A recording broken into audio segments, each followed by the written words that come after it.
어제 끝난 4.7 재보선 사전투표율이 지방선거 사상 역대 최고치를 기록하면서 이번 선거에 대한 높은 관심 보여주고 있습니다. 여야 정치권은 서로 다른 해석을 내놓고 있는데요. 그 의미를 어떻게 들여다봐야 할지 정치부 우종환 기자와 뉴스 추적하도록 하겠습니다.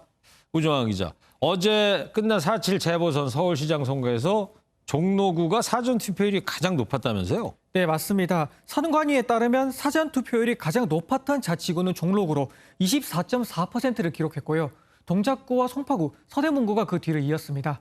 반면에 금천구가 18.89%로 가장 낮은 투표율을 기록했습니다. 네. 저희가 지난해 총선이랑 한번 비교해 봤는데요. 이때도 똑같이 사전투표율이 가장 높았던 것은 종로, 가장 낮았던 곳은 금천구였습니다. 각각 34.56%, 25.08% 사전투표율을 기록했습니다. 역시 종로구가 정치 1번지답습니다. 네, 맞습니다. 당시에 민주당이 압승을 거뒀던 만큼 이번에는 비례대표 투표 결과를 한번 다시 살펴봤는데요. 당시 종로구는 민주당의 위성정당인 더불어시민당에 32.81%, 미래통합당 위성정당인 미래한국당에는 33.3%를 줘서 야당이 근소하게 표를 많이 받았었는데요. 반면 금천구는 시민당에 37.58%를 줘서 29.44%를 받은 한국당보다 여당에 많은 표가 갔었습니다. 이를 종합해보면 현재로서는 이 사전투표를 가지고 누구에게 더 유리하다 말하기는 어려울 것 같습니다. 그렇군요. 어차피 4월 7일 날 개표가 완료돼야지 모든 통계가 나오지 않겠습니까? 네. 그렇지만 여야 정치권에서는 서로 자기들한테 유리하다 이렇게 아전인수격 해석을 내놓고 있지 않습니까? 네, 역대 최다 재보선 투표를 두고 더불어민주당은 자신들이 지지하는 샤이 진보가 많이 투표했다. 국민의힘은 정부 여당에 실망한 20, 30대가 투표장으로 향했다. 이렇게 분석하고 있습니다. 양쪽 다 사전투표에서는 이미 유리한 고지를 잡았다고 전제를 하고 사흘 뒤에 있을 본투표에 기대를 걸고 있는 상황입니다. 네.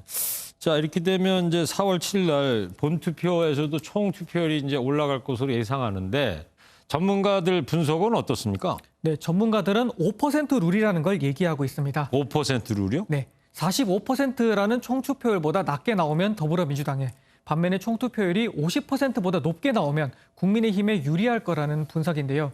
이게 무슨 말이냐면 지지층의 투표율은 고정돼 있으니까 총투표율이 높아진다는 건 그만큼 중도, 젊은 층 투표율이 더 높아진 거라고 보면 된다는 겁니다. 네. 전문가 얘기를 한번 들어보시죠.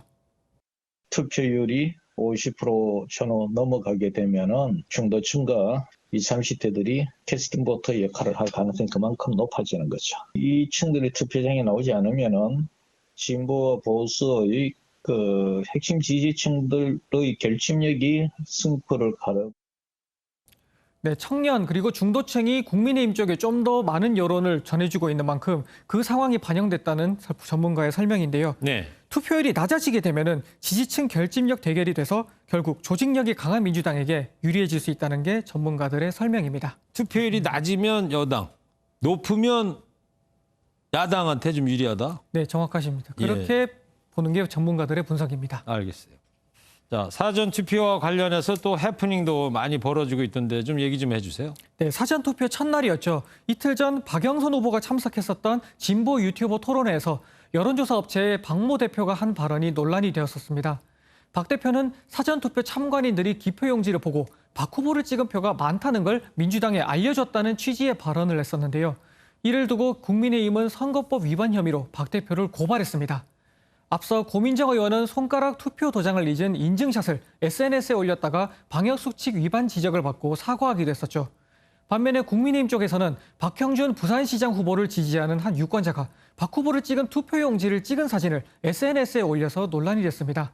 기표소 안에서 투표용지를 찍는 건 분명한 불법인 만큼 선관위는 경찰에 수사를 의뢰할 방침입니다. 네, 참 여러 가지 일들이 벌어지고 있습니다.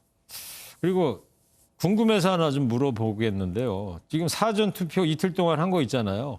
그 투표용지는 어디서 어떻게 보관하고 있어요? 네, 사전투표함은 각 자치구 선관위 사무실에 보관돼 있습니다. 이 보관 상태를 현재 저희 취재진이 다녀와서 한번 직접 보고 왔는데요. 아, 그래요? 네, 사전투표함 보관 장소 현황은 화면으로 보시는 것처럼 실시간 CCTV로 감시하고 있습니다. 먼저 선관위 설명을 한번 들어보시죠. 예. 사전투표함을 개표소로 이송할 때까지 CCTV로 녹화되며 서울시 선거관리위원회에 설치된 통합간접센터를 통해 각 구위원회의 사전투표함 보관 상황을 모니터링하고 있습니다.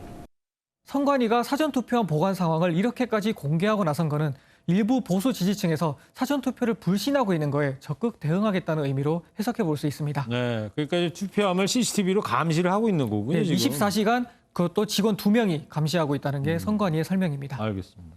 하나만 더 얘기를 해보자고요. 앞서 임대차 3법 발의 직전에 임대료를 올려서 논란이 됐던 민주당 박주민 의원이 결국 임대료를 다시 내렸다면서요?